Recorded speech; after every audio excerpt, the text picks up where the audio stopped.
কাজা নামাজে সুন্নত আদায় করতে হবে কিনা? উত্তর হলো যে কাজা নামাজের জন্য সুন্নত আদায় করতে হবে না, তবে ফজরের ফরজ নামাজ কাজা হলে তার সাথে দ্বিপ্রহরের আগে যদি আপনি কাজা করেন তাহলে সুন্নত সহ কাজা করবেন।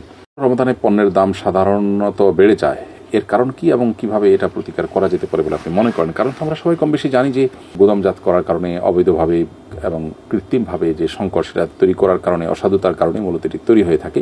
এটার জন্য আসলে কড়া আইনের শাসন দরকার, কঠোর আইন এবং সেটা বাস্তবায়ন দরকার। সেই সাথে আমরা প্রত্যেকটা জায়গায় দিন এবং আমাদের নীতিনৈতিকতার যে চর্চা সেটা বাড়ানো এটা অপরিহার্য। আমরা দীর্ঘদিন থেকে আমাদের শিক্ষা ব্যবস্থা, রাষ্ট্রযন্ত্র সব জায়গা থেকে ধর্মকে দূর দূর করতে করতে এমন একটা পর্যায়ে পৌঁছেছি এখন সবাই আমরা স্বার্থপর। পশ্চিমা পৃথিবীতে আমরা দেখতে পাই তাদের সমাজ অনেক চকচকে ঝকঝকে তকতকে, কিন্তু তারা ওই যে আল্লাহর ভয় যেটা নৈতিকতার মূল সূত্র এবং উৎপত্তি যেখান থেকে, সেটা না থাকার কারণে, আল্লাহর প্রতি ঈমান না থাকার কারণে তাদের নৈতিকতাটা একটা পর্যায়ে সে আর কাজ করে না। দেখা যায় তাদেরই টাকায়, তাদেরই ট্যাক্সের টাকায়, তাদেরই সরকার কোনো দেশে বোমা হামলা করছে, বোমা হামলার সমর্থন দিচ্ছে, সহায়তা দিচ্ছে, শিশু হত্যা করছে।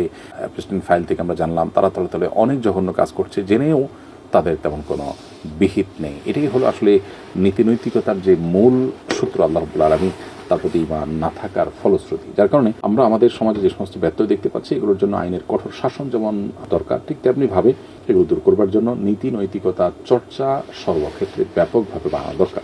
আল্লাহ তাআলা আমাদেরকে হেফাজত করুন।